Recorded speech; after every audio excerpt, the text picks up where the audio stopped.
Hello, everybody. Thanks for joining me. I am coming to you from Minneapolis, where it's a pretty sunny early fall day.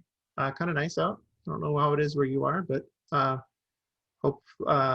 thanks for joining me on a Friday afternoon for the battle for online privacy. There's me wearing one of my mini face masks. Wisconsin looks the same. Yeah, well, we're right next door. Again, I'm Dan Moriarty. I've been doing web design for 20 plus years, Drupal since the early Drupal 6 days. As I mentioned, I'm in Minneapolis, Minnesota, so not coincidentally, I'm on Twitter at Minneapolis Dan. Drupal Minneapolis Dan, sometimes known as Citizen Dan, because of my agency, Electric Citizen. So we also are based out of Minneapolis. We focus primarily solely on the civic sector, which includes government. So a lot of what I'm assuming a lot of you are in that field, and as well as clients in higher ed and nonprofits and arts and science. We are proud to be Drupal supporting partners for a number of years now, electriccitizen.com. All right, so why did I entitle this talk The Battle, right? So I think that it's because there's a feeling that our privacy is in danger, it's under attack. There's some large, very powerful forces that we're fighting against. I guess in this graphic, those would be the giant metal monster you see in the back there. And a small but determined group of individuals and organizations that are still trying to save it, right? So what we're going to do is start off with this first section, just covering sort of what the stakes are, what are some of the big issues, to summarize that, and then we'll get into things that we can do. So what kind of battle is it? The battle for online privacy has been difficult, to say the least. You could even, some people would make the case it's a losing battle. And why is that? Well, let's look at some of the issues. Start with facial recognition, a very perhaps obvious danger to privacy for a lot of people. And when you hear facial recognition, you're thinking a lot of times of maybe a repressive government, like how China uses it to monitor and control their population. You don't necessarily think of it as something at the Western world, in the US, is something that we need to worry about, and yet it's heavily being vested in by law enforcement, and the technology is being supplied by for-profit companies, and there's very little regulation as far as what they can or cannot do with this data and information. So the dangers of abuse, falling into the wrong hands for stalking, those sort of things are all there, as well as a sort of a proven racial bias that exists today in the facial recognition technology. It's large corporations that have been around for decades, like NEC, supplying this technology to law enforcement. It's small companies that, like Clearview, that's a little C icon there on the screen, that have shown how they can essentially one-man operation can scrape the web and connect faces to social profiles and do whatever they want with it. And it's also something that might be coming to your browser. I've learned that the technology is there, that just through analyzing images that you present on a browser, that can be coming soon. Data breaches. These are the kind of things that affect our privacy, and they happen seemingly on a daily basis. There's some that get the big headlines and some that you don't even necessarily hear about.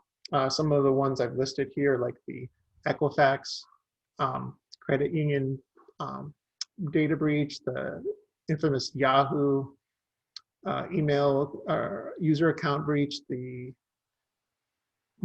perhaps more infamous Cambridge Analytica Facebook data breach. So why do these happen? And obviously, for one, it's because there's determined hackers on the criminal side or spies from different governments. It's also a security issue, but a third issue, and something that we can do something about, perhaps, is this idea of not having so much of our personal data collected and just sitting on servers where someone could be breaching that. We'll talk about that in a bit. Of course, it's not just malicious hackers. It's a big part of our economy, right? Buying and selling private data, and some of it's arguably legitimate uses, like I want to buy a house, so the bank wants to know if I'm creditworthy. That seems reasonable. But others, the amount of information being collected and traded is such that it could be used to, say, target illegal immigration. It could be used by abusers, stalkers, doctors. It could be used to influence your vote. It could be used to influence racial or income-based discrimination. So there's a whole wide world of potential abuse. And just like with facial recognition, this is a very little regulation as far as what people can do with this information in our country, but there's billions of dollars at stake and some very well-known corporations involved in this. All right, but it's not just companies, it's things. It's the Internet of Things. It's anything smart. When you hear the word smart, that's great, but just remember that smart almost always means it can track you. And so in some of these examples here, we've got like your Nest thermostat reporting back to Google when you're at home, when you're moving about the place. Things like Ring, everybody in my neighborhood's getting these. You know, that's collecting information. It may be legitimate, trying to help solve a crime, or it might just be someone determines that this person walking through the neighborhood is suspicious and therefore needs to be reported, you know, and police can access this information with a warrant from Amazon. You don't even have to necessarily agree to share this information with them. So there's a, you know, it's just part of this surveillance. You know, things like Sonos tracking what you listen to. I find Roku an interesting one. That's a company that I've used for years. It's, you know, it's telling to know that you know, they're not considering themselves a streaming service or a technology company. Their number one pitch is that we are an advertising company, and that's because they collect so much data on what we're watching, what we're how we're spending our time, what we're interested in, and building profiles, and then selling that or advertising to us. Car companies also starting to get into the act with, you know, potentially tracking where you go and building profiles from that. It's also a lot of us here, the websites we build, the data we manage, the products we sell, tracking scripts that we might implement or be part of on our website. So we're, you know, all of us that work in the web kind of help feed this dynamic. So one of the more forceful speakers on this topic, sort of defining where we are today, is Shoshana Zuboff and her book, The Age of Surveillance Capitalism. It's a pretty dense book. It's really smart. If you don't, you know, I invite you to check it out, or at the very least, listen to her on a podcast, because she's very well spoken on the topic of privacy. What she does is she defines this term surveillance capitalism to describe the era that we're in now. And she starts by saying that, you know, much like in the US in the late 19th century, when there were these robber barons, so-called robber barons, that controlled much of the wealth and power in our country by controlling our raw natural resources. Today, we're seeing the same dynamic, but instead of raw materials like lumber and coal, it's our personal experiences that are being collected, bought and sold, and greatly enriching these surveillance capitalists. And we're giving this data away for free. It's been a really fast rise to a change to how this has happened. It largely started with Google, who had a great search engine but lacked a profit-making angle. But they were collecting all this personal data on how people were searching, what they were interested in. They spend their days and realizing this personal data is worth billions of dollars, right? And today it's this whole ecosystem of surveillance, everything from your Android phone to your Chrome browser, which I'm using now, Google Maps, your Gmail, seeing what you're emailing, your Google Docs, all of it going to Google, and other companies couldn't help but notice and want to take part. So Facebook is right up there with Google and sort of profitizing off of your personal lives. Microsoft has gotten into the game, Amazon. So there's a whole host of players. The question is, what choice do we have, right? This is how we live our lives now. Even if you wanted to protect your privacy, what can you do? Because we use it in so many ways, from maps to find our way, to dating sites people use to find partners, to looking for jobs. So it's so ingrained in our lives. So one answer is to say, well, privacy is just a thing of the past. Just get over it and live with this new reality. But not everyone's ready to do that. And so for this next section, I'm going to just touch on some of the legal pushes, the new laws that are being introduced or have been introduced to sort of help with our privacy. All right, and I'm not a lawyer, but I'm just going to summarize some of these laws, starting with probably one of the more powerful, well-known ones, the GDPR, the European Union Privacy Law. It's been over 2 years since this has been in effect, and I'm not going to go into all the details. That's been done greatly by other speakers and articles, but I'll just give you a quick summary for those who may not be familiar or could use a refresher, right? So at its essence, it's about giving users rights back to their personal data, saying this belongs to you. It's your personal data, sort of in the definition, and there's limits to what people can do with that. So here's a quick summary of some of those rights. Things like breach notification. So when we talked about those data breaches earlier, they seem inevitable. When they do happen, you have to notify people that their data has been exposed or may have been exposed, and have a plan to deal with that. Hopefully prevent it, but at least have a plan to resolve any dangers there. Access to personal data. I have to have a right to get at my personal data, see what you've collected about me as a consumer. Right to be forgotten, which is a good one. It means I can ask that whatever data you've collected on me, just get rid of it, right? Delete it. Can't keep it indefinitely.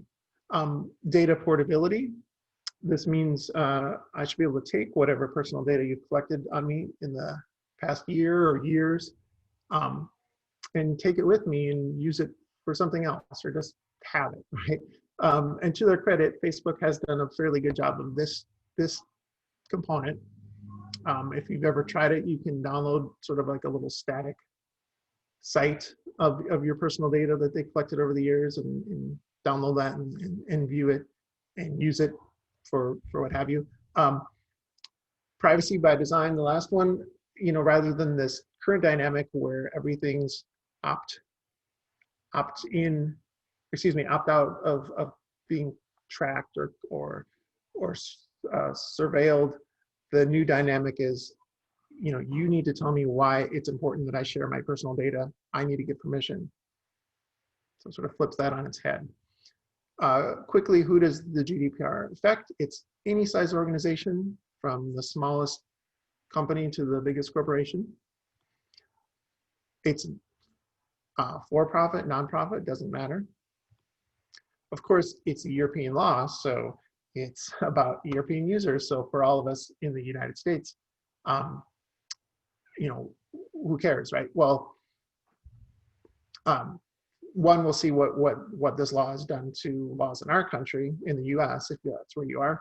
But also, when it says serving EU users, that can mean everyone from a European Union citizen who's currently living in the US and browsing your site, to a American citizen living in France, for example, while they're browsing your site. They're both covered. So it can be a little broader than you might think. And so what's happened since this law has taken effect in the past 2+ years, well, there's been just a ton of fines, right? A big amount. The amount varies whether you're counting some of these cases that are still resolving their way through the courts. But if you count those, we're talking, 500 billion in fines. It was a lot. It's largely been focused on the biggest offenders, biggest corporations, although there have been organizations as small as hospitals, for example, that have been fined. So it does have some greater reach than you might think. It's also led to this renewed or new focus on something called privacy experience, which I'm going to touch on in the next section, best practices. And maybe more relevant to us today, if most of you are in the US, is the new laws in the USA. So the CCPA, the California Consumer Privacy Act. I don't know how familiar you all are with this or any laws with privacy, but I will again give you a summary. This just took effect this year. Again, it's giving users rights to their personal data and sort of establishing a baseline of what is expected behavior for people who collect that data. So you have to let your users know what personal data is being collected. If you're selling it, you have to give people an easy way to opt out of that data collection. They can be forgotten, request their information be deleted. And I kind of like this last one, not be discriminated against for exercising privacy rights. And that's saying, if I say, well, I don't want you to track me, I should still be able to do whatever it is that your site does. With some exceptions, we'll explain that in a bit. Unlike the GDPR, this is only for-profit companies. In California, again, that it's not hard to imagine, someone from California hitting your site, even if you are in Baltimore, or if sites don't respect borders. So it is for Californians. Easy to see how you could have visitors from the state. Unlike GDPR, also it's targeting the bigger organizations, so 25 million or over in revenue, or if you collect personal information of 50,000 or more people in a year. And that might sound like a lot to some small organizations, but imagine you have a website that gets 10,000 visitors a month, which isn't unreasonable. If you're tracking their data, running analytics even, you'll meet that threshold in the year. By the way, I'm gonna try to save some time at the end for questions, but if you wanna Q&A up as I'm talking, feel free. Oh, also, and then this law affects people who earn half or more of the revenue just buying and selling personal data. All right. So, quick summary. Hope you're all doing good, hanging with me here. With the CCPA, meeting the requirements, have reasonable security procedures in place to deal with data breaches, that sort of thing, privacy issues, protecting users' privacy, having mechanisms and plans in place for users to opt out or request their data. That's a big one, asking to be forgotten, and having, updating your privacy policies. Anyone who,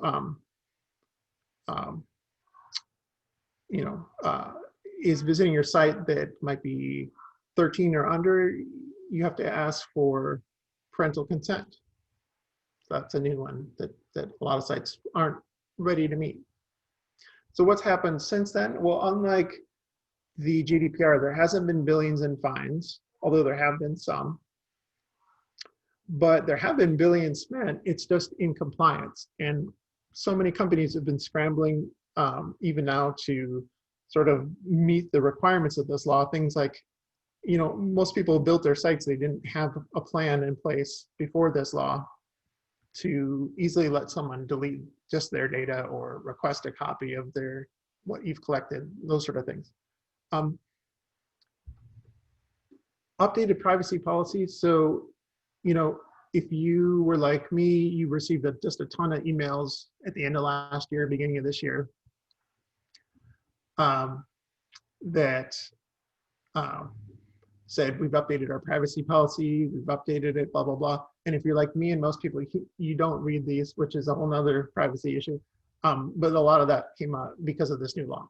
There's also a new initiative, a new ballot initiative this year. As far as I know, from what I've read, this is on the ballot that will add additional teeth to this law. So this could be even more privacy expanded soon. But what's even more important or relevant to a lot of you that aren't necessarily in California or can't see a case there is that this is other states too. Some of these have already enacted privacy laws of their own, or they're considering them. Some of these, this is just a short list. But the web doesn't respect borders. So how does this, this could easily turn into a giant mess if every state in the country has their own variations of privacy laws, and you need to you need to comply with all of them. And it seems like the only solution that's coming out of all this is a federal privacy law, right? Something that's going to unify all the states, say this is, just like GDPR did for the European Union, this is our law, privacy law. This isn't being talked about. So it's a problem. I can understand in this current climate with all that's been going on, that's not going to be one of the topics at the presidential debates next week, but at some point this has got to happen. And it's worth noting, there are other countries besides the US and the EU, right? And they have their own privacy laws. So holy cow, if you got to comply, if you have an international audience, there's Canada, there's Australia, there's Brazil. So there's a whole lot to learn. And so, the feeling is what can I possibly do?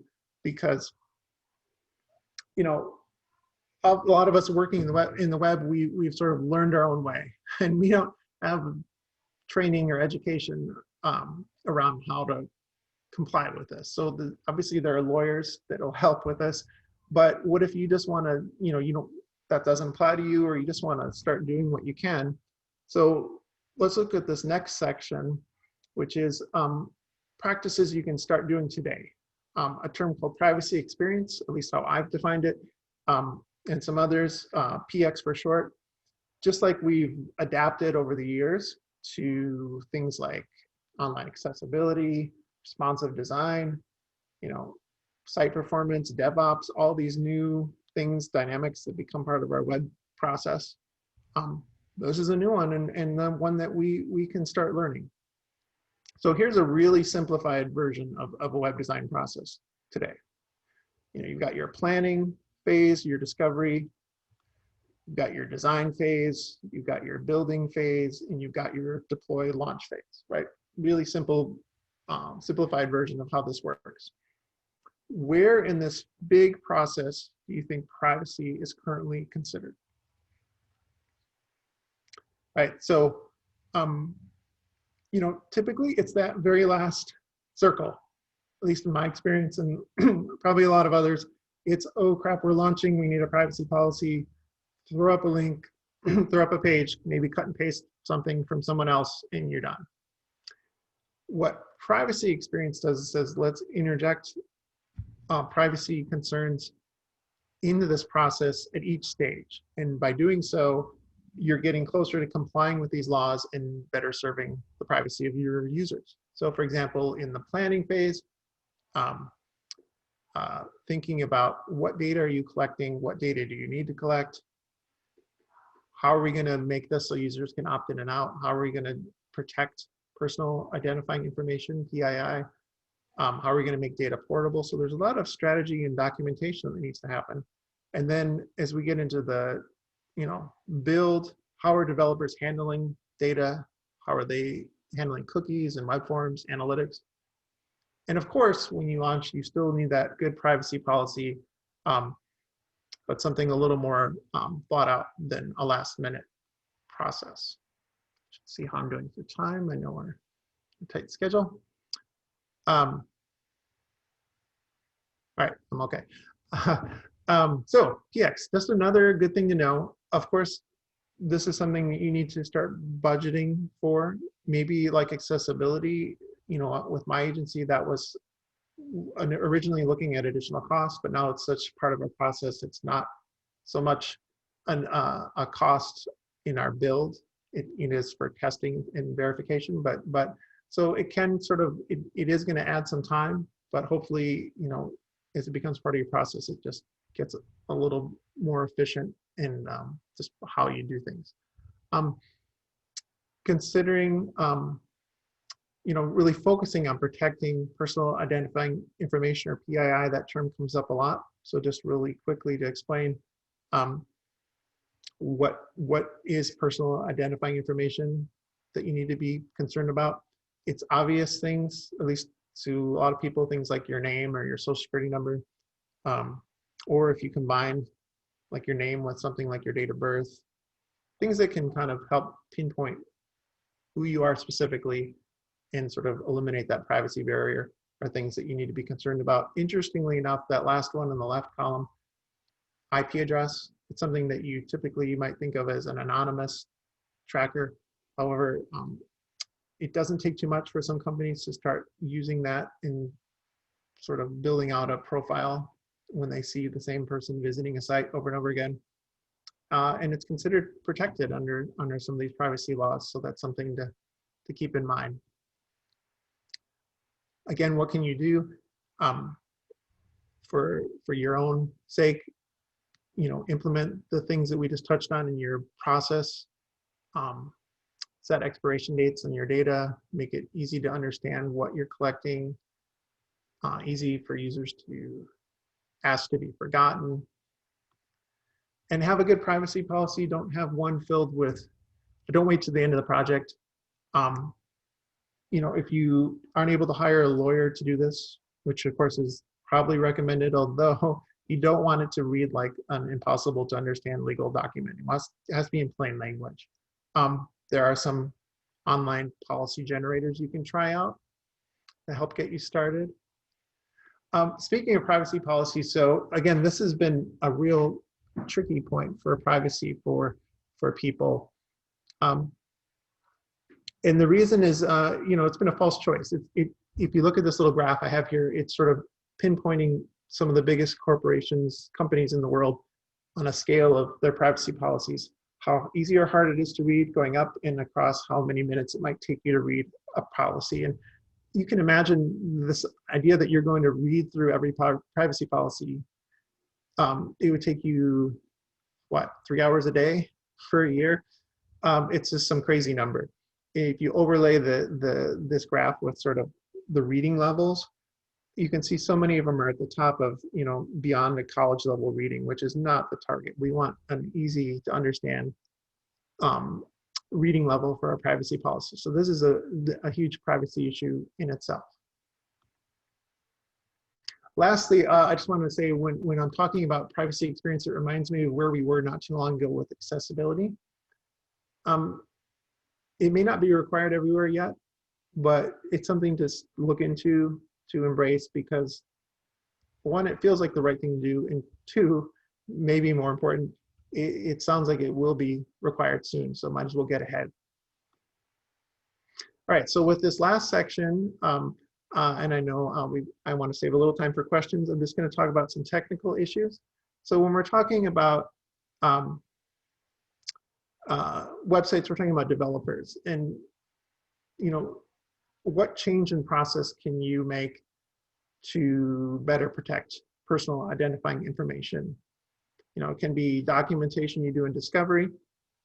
It can also be just in your process of working. So if you're like my agency, Electric Citizen, you know, your developers do the work locally. They pull down a copy of the site, they work on their information, their tasks, and then they merge and push their changes up back to the server.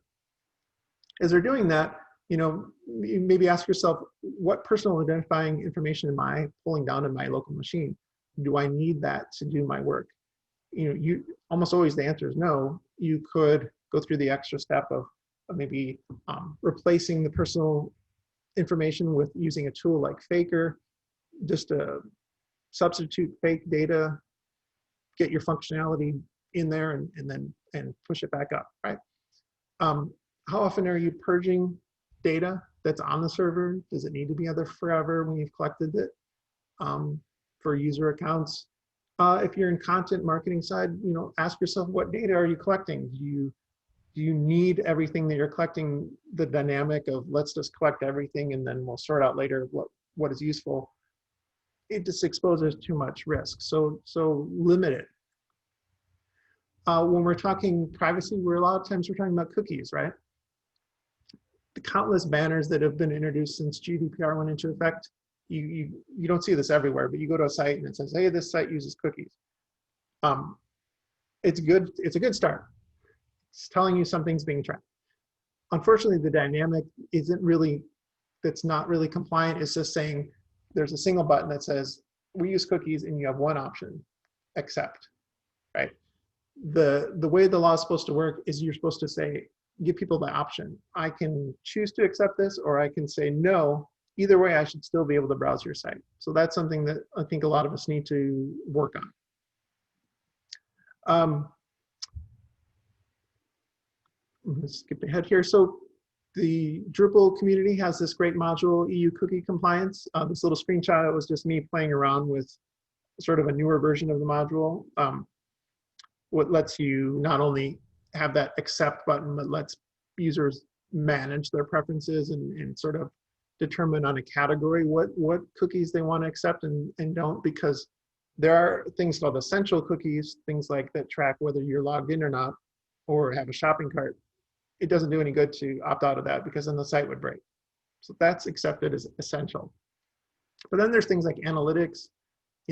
It's helpful to the organization, which in turn could be helpful to you, the user, but you give people the choice. And then marketing, again, could end up being helpful to the user in the end, but let them know and let them make the choice, make the case why they should accept, your advertising cookies. I should add, there's third-party tools. I've used things like, what was the one? CookieBot. I use that on a site. Makes it really easy to get the features in place quickly. I really liked how this sort of user experience works. This is through a third-party service called OneTrust, where not only does it give you a chance to customize how you want to use cookies on the site, but it sort of explains, here's the different categories, here's why we use them, and then letting the user decide, respecting their privacy.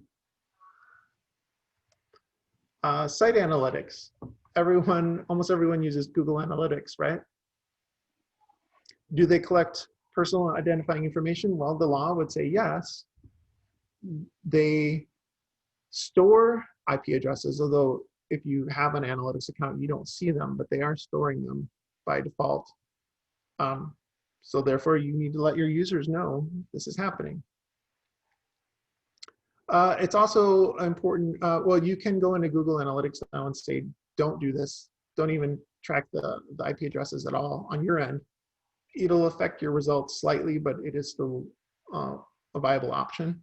Or you could, try an open source tool like Matomo, and then no one's collecting the data but yourself. Right, I'm gonna go a little quickly here. So online forms, web forms, if we're Drupal users, we're all using web forms. What data are you collecting? Usually the default is, you collect this information and it just stays on the server forever. Maybe it doesn't. Maybe that's exposing data that doesn't need to be there. Could you write a cron or a script that periodically deletes what's in there, or just manually do it yourself? Ask yourself again, what's the minimum amount of information I need to collect from users with these forms, registration forms, whatever you're using it for. Limit your exposure of you and for the user. Third-party scripts, when you were talking Drupal 8, Drupal 9, we're running things like NPM and Composer, and if you're a developer, you've done this, or a themer developing in Sass, you've seen these giant lists of files, dependent files that get loaded with each Drupal install. Hundreds of third-party libraries and scripts. Who's tracking the privacy of all these? GitHub has some security alerts, but it's really sort of the Wild West. So I'm not saying I have a solution there, but just be aware that that's another potential danger. Things like social sharing widgets. So a little, you're doing a blog and it says share this to Facebook, share this to Twitter. And those are provided a lot of times by third parties, like add this or share this. Very useful, but again, did you know that just by loading that blog post in your browser, I don't have to click those buttons and they're already tracking me with third-party cookies, tracking me on the site as I leave the site. I never agreed to that.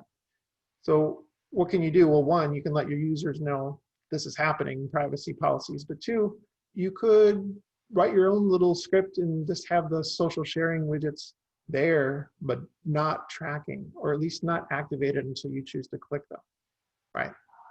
So it's a bare minimum, but it's something you can do. And same goes with things like embedded YouTube players. Same thing.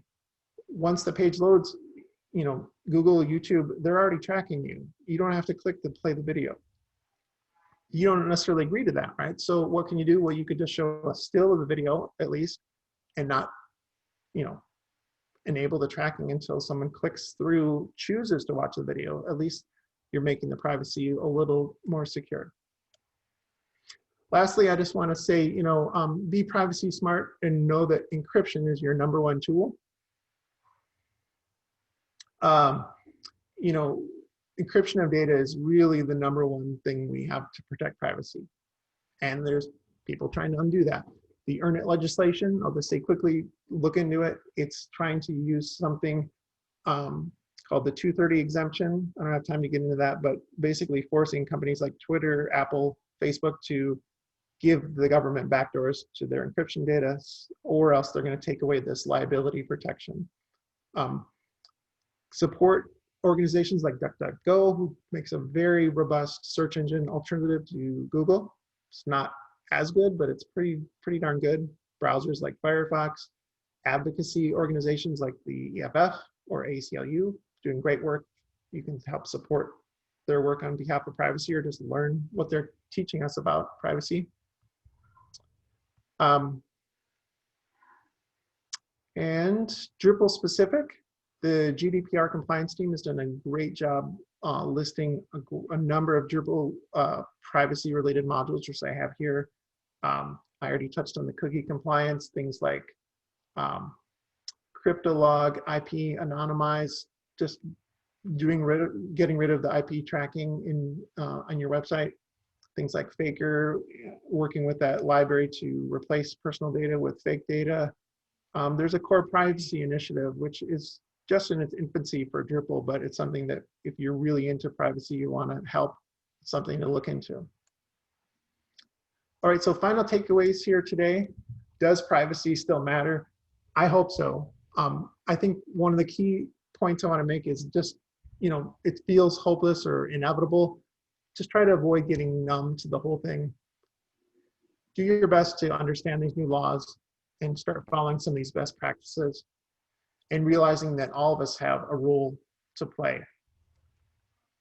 And with that, I say thank you, and I'll have a little time here for some questions. So thank you so much. Yes, it looks like we have 2 questions. The first one is from John AB, and their question is, how will data privacy impact trade agreements, e.g.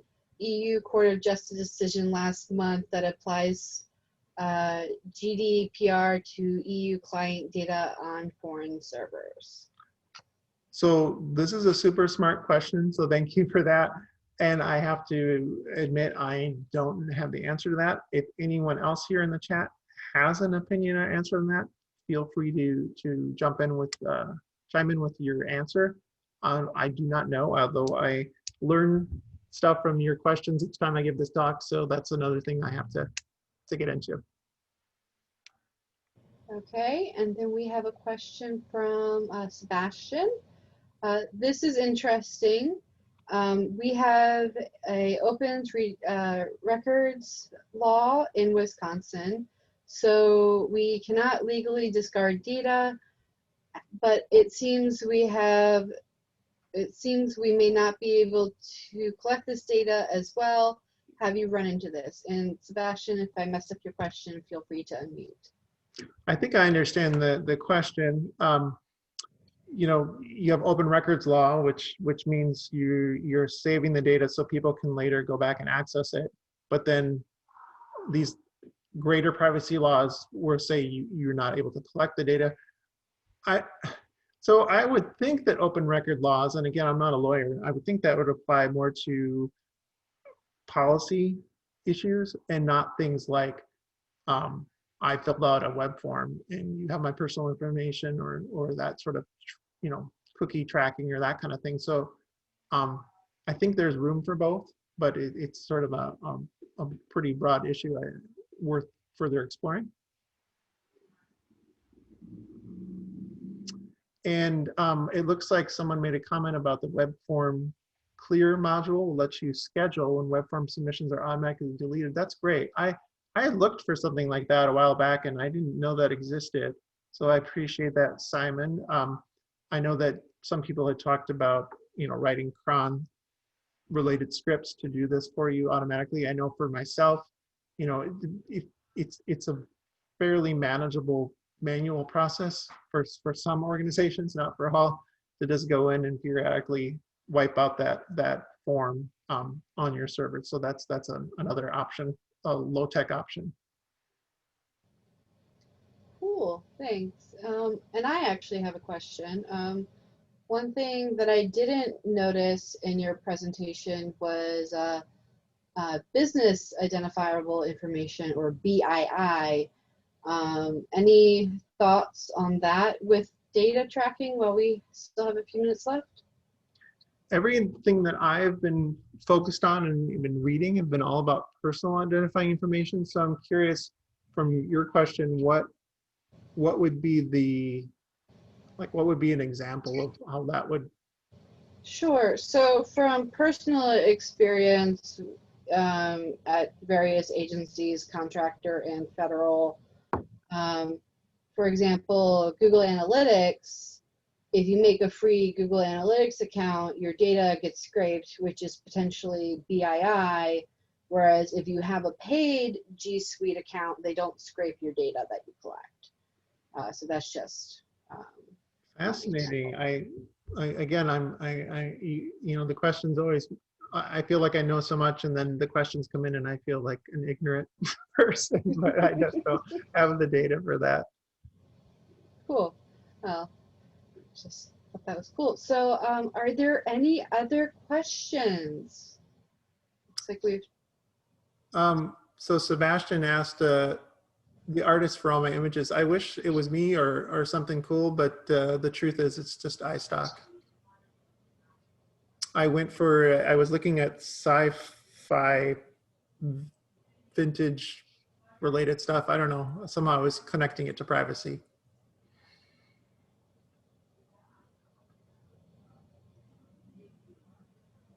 Cool. Well, thank you so much, Dan, for spending some time with us today. Happy Friday, everyone. Thanks for coming. Thanks everybody for listening in and joining, and feel free to look me up afterwards if you want to connect.